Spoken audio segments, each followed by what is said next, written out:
The PS5 trademark headset came hurtling out the gates with the PS5 release and was immediately dubbed as the best headset for the PS5.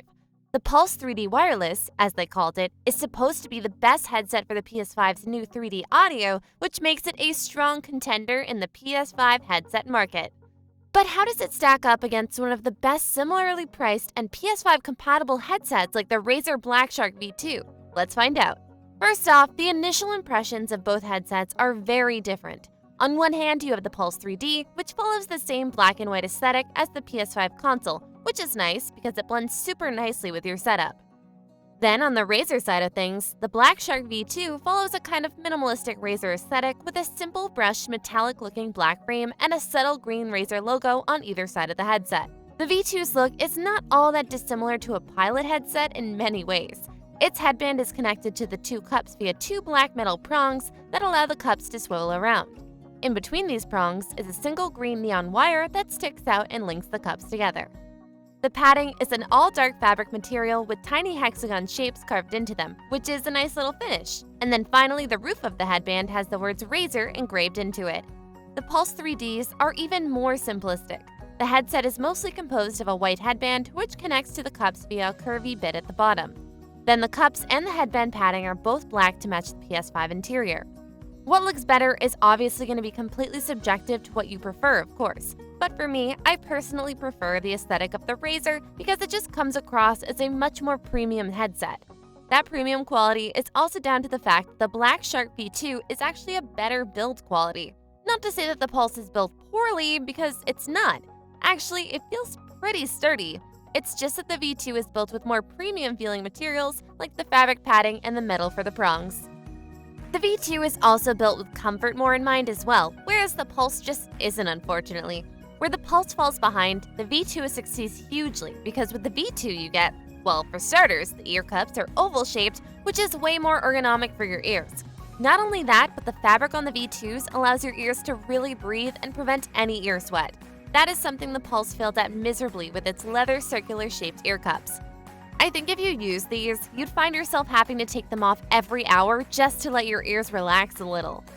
The padding on the Pulse is minimal, which also isn't helped by the fact that the entire cups as a whole are built on a rigid structure, meaning they don't swivel. This basically results in your head getting kind of clamped because the cups just don't move to fit your uniquely shaped cranium. The V2s, on the other hand, do have swivel room by virtue of the fact that they are fixed to those metal prongs, which only adds to the divine comfort that the endless padding seems to give you.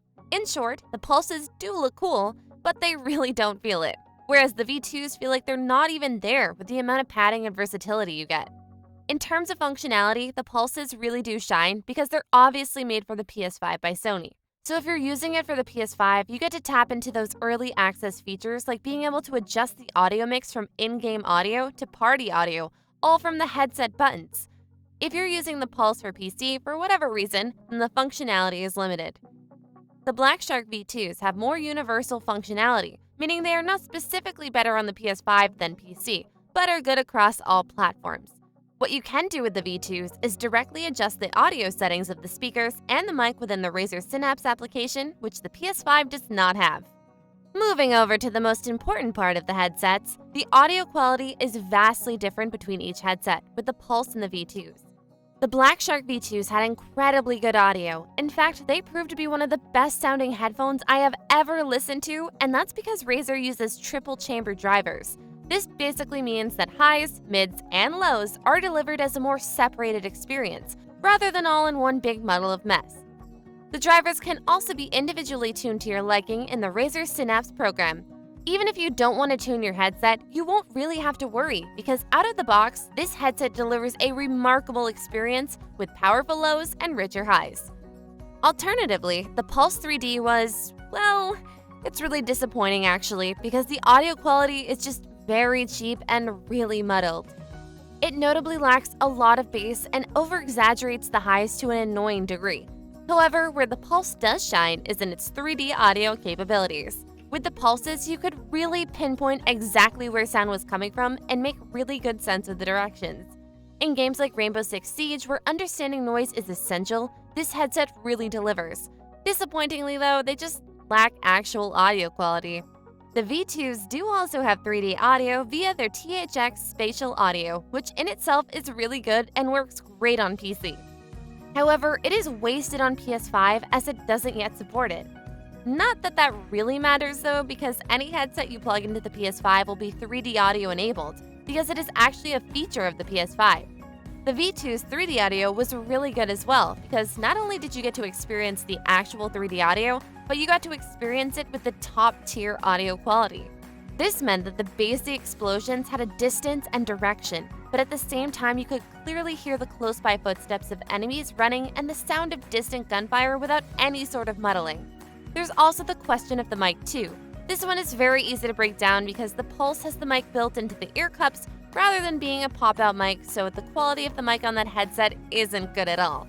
I know I sound like a broken record now, but the quality on the V2 was so much better. It's actually a pretty good mic and easy to hear from the receiving end, although there are definitely better headset mics out there. The noise canceling also worked perfectly too on the V2s and didn't work at all on the Pulses, sadly. So to conclude, I'd say if you want the Pulse 3Ds, then go for it because it definitely has its appeals. But for $100, I wouldn't say the quality is great enough to justify the price tag.